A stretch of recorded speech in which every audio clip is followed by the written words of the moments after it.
back. It's a show we called Extra Butter because that's the name of the show. It's Extra Butter. It's a popcorn reference if you're new to the town.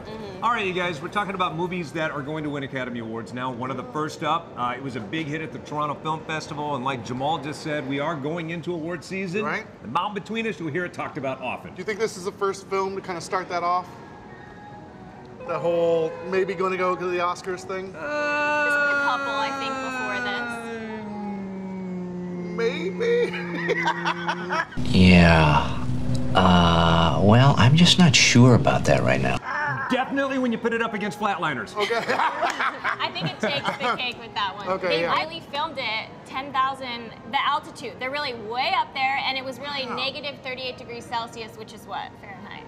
If I was an actor and got offered that script, I'd be like, peace. Yeah, but they did it. She even jumped in the water, in that freezing cold water. Awful. She's a savage. They weren't going to let her do it, and she went to the studio and said, I'm doing it. Because she's Rose from Titanic. She's used to it. Although, if I was Idris, I would be a little worried because she does it the other half of the Rose. Whoever her companion is usually doesn't make it to the end of the movie. Good point. However, Idris, with his gentle grace, talked about the majesty of this particular set. Take a look.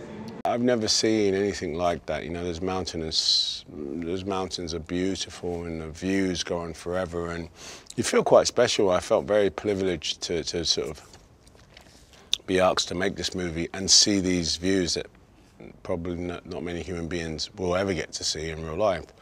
So I was very privileged by doing that. What a good guy. You know, and he's rumored to possibly be the next post-Daniel Craig James Bond. What do you think? Oh, that'd be awesome. Sidebar. Change it up. Awesome. I was hoping Charlize Theron would be James Bond, but... Yeah, I have a question. When did you turn into a nut bar? Okay, that's deep in the woods. All right, back to this movie. Kate Winslet, on the other hand, talked about how cold it was and just how they were much more, essentially, in her words, she talks about how efficient they were with their scenes because of the cold. Take a look.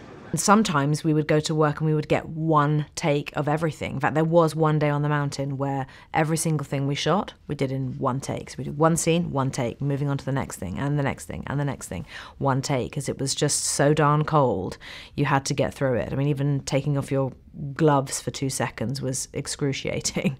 Yeah, no, nobody wants to do multiple takes when it's cold. No kidding. Yeah, let's just get this thing done. Mark, I'm kind of bummed that you didn't get to sit down with the dog, though, because I feel like, that was a big part of the movie, at least to me, as like an animal lover. Like, you know, he was there too. And they didn't even give him a jacket the whole movie.